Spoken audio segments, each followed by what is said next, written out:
Words, they just carry so much weight, don't they? They spark these really intense debates, force us to grapple with tough questions, identity, morality, compassion.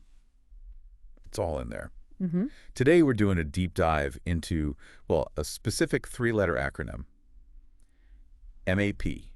Our sources, they're calling it the center of a fierce underground war. That's a strong description, but it captures the intensity. Yeah, because on one side, you have people who genuinely believe this term, MAP, could actually save lives. Right. And on the other, people who see it as incredibly dangerous. Yeah. A step towards, normalizing the unthinkable. Exactly. So our mission today is really to unpack this. Where did minor attracted person come from? What are the arguments, the implications for society? It's this huge clash between child protection and, well, harm reduction. And it really goes beyond just words, doesn't it? It digs deep into our ethical frameworks, how we balance things. It's fascinating and incredibly challenging. Okay, so let's start with the basics then. What is MAP exactly, and how is it different from, say, pedophile, the word most people know? Right. So MAP stands for minor attracted person. It came up mostly in academic circles, advocacy groups too. It's used to describe individuals who are attracted to minors, and that includes both younger, prepubescent children and also adolescents. Okay. The key difference, the intended difference from pedophile, is separating the attraction itself from any harmful action. The idea, proponents say, is that it's meant to be a clinical term, something to help non-offending individuals, people who have these attractions, often attractions they don't want, that cause them distress to actually seek help. Focus on prevention. Even just explaining it, you can feel the tension. What was the immediate reaction, the pushback? Oh, immediate and strong. Critics jumped on it straight away. They saw it as a dangerous way to sanitize, to clean up a desire they see as fundamentally unacceptable. And right there, that's the core conflict we're diving into. How do you prevent harm while holding what many see as an absolute moral line? Okay, so let's dig into that first side. Despite the pushback, what's the actual argument for using MAP? Because like you said, it feels counterintuitive to a lot of people. Well, the argument for it really rests on this principle from psychology, harm reduction. The idea that it's better to prevent harmful behavior than just condemn thoughts or feelings. Okay. And the big driver here is stigma. The word pedophile is just so loaded, so incredibly stigmatized in, public conversation. Right. It basically equates attraction with abuse. Exactly. Proponents argue it leaves absolutely no space for someone who recognizes they have these attractions, feels awful about them, and genuinely wants not to act. They want help to avoid acting. And what does that stigma do in practice for those individuals? Yeah. What are the results of feeling so isolated? Well, that's the crux of it. Advocates argue that this intense stigma, this isolation, it seriously increases the risk of, mental health crises. Suicidal thoughts are common.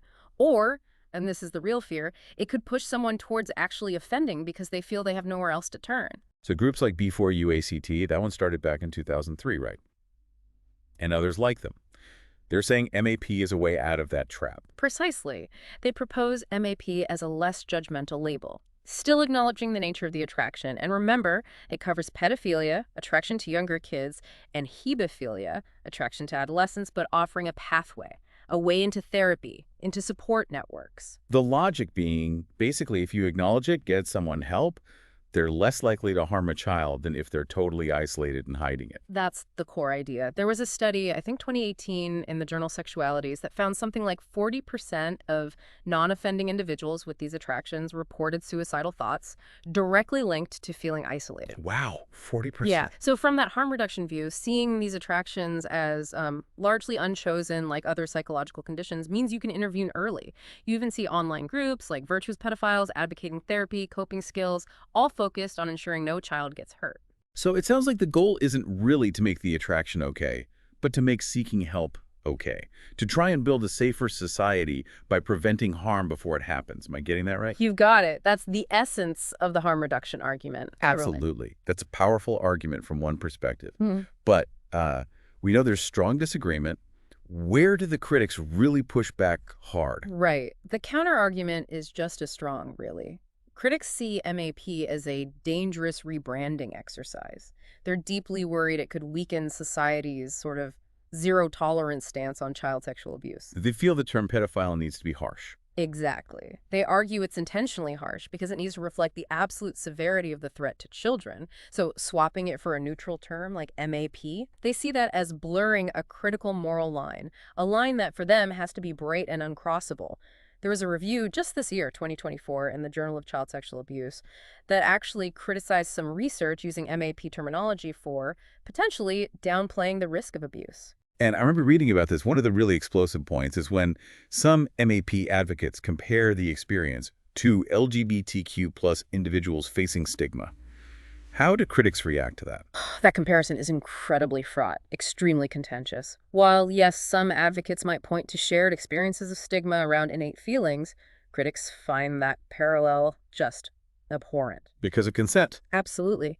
They stress vehemently that any relationship between an adult and a minor inherently lacks consent. It's predatory by definition. So framing it that way, they argue, risks creating a kind of social identity around something society must condemn unequivocally. Remember that huge public backlash in 2021? Professor Alan Walker at Old Dominion University used MAP in their research. Right, and they resigned over their book, A Long Dark Shadow. Exactly. It showed just how easily studying harm prevention can get twisted into looking like you're endorsing the harm itself. It's a minefield. So for the opposition, it really all comes back to one thing: absolute, unwavering child protection. No compromises? That's the core. Any softening of the language, they fear, could embolden actual offenders, or at least create a dangerous gray area around societal boundaries. And look, there's another detail that fuels distrust among critics. A co-founder of D4U-ACT, one of those advocacy groups, actually had a prior conviction for child sexual abuse. Oof. Yeah, that would definitely intensify distrust. Hugely. So for the opposition, stigma isn't the problem, it's part of the solution. It's a vital social defense mechanism. A clear, loud signal: this is unacceptable. It deters potential harm and protects kids. Wow. Okay, so this isn't just an academic debate then. This is playing out fiercely in the real world. What does that clash look like? It really is a clash of worldviews, isn't it? You've got prevention through compassion on one side and protection through condemnation on the other. And the data shows the tension. Remember that 2020 study in Archives of Sexual Behavior? It found 60% of non-offending individuals with minor attractions actively avoid mental health services precisely because they're terrified of being judged or reported. So the fear is real, and it has consequences. Definitely. And you see this fight everywhere, academia, obviously, but also all over social media. You mentioned X, those hashtag MAP debate hashtags in 2024. They just ignite these incredibly polarized, heated arguments. Stepping back a bit then, what are the bigger, broader implications for society as we wrestle with a term like MAP? Well, connecting the dots, the whole MAP debate really shines a light on a deeper problem, doesn't it? How do we as a society deal with really complex psychological issues without losing our moral clarity? It kind of reminds me of other online controversies, like that dangerous blackout challenge thing. Right, where platforms can accidentally spread harmful ideas. Exactly. And there was an X post just this year, 2025, noting how discussions about MAP on places like TikTok and Twitter often pop up alongside a lot of misinformation. That just muddies the water even more for public understanding. Yeah. But what's really striking, I think, is the tragedy underneath it all. Both sides, the harm reduction advocates and the zero tolerance critics, they ultimately want the same thing: to protect children from harm. Yeah, that's the painful irony. It is, but their proposed paths, compassion versus condemnation, they seem completely incompatible, mutually exclusive almost. It creates this huge societal paradox. It forces you to ask, can empathy and absolute condemnation even exist in the same solution? And it challenges how we think about mental health, right? Yeah. If we accept some attractions aren't chosen, how do we balance empathy with accountability? Precisely. That fear of a slippery slope, the one driving so much resistance, is powerful, yet the harm reduction side suggests empathy might actually prevent the very thing everyone fears. It's navigating this ethical minefield: trust, public perception, safety. It mirrors how we're struggling more broadly to balance individual mental health needs with collective safety. MAP is just a really potent, really difficult example of that struggle. So that three-letter word, MAP, it really does pack in a massive societal conflict. You've got harm reduction folks saying, look, a less loaded term could get people help prevent abuse before it starts. And then you have the critics seeing it as a dangerous word game, a euphemism that risks blurring vital lines, potentially undermining child protection. Both sides aiming for the same goal: preventing tragedy, but through completely opposing means. Compassion versus condemnation. It seems irreconcilable right now. So here's something for you, the listener, to think about. What is the greater risk here? Is it stigmatizing people into silence, potentially letting harm happen? Or is it softening the language and running the risk of normalization? It's a tough question. The path forward isn't clear at all. It demands, well, vigilance, certainly, empathy too, perhaps, but above all, just an unwavering, relentless focus on prevention, on making absolutely sure no child is ever harmed.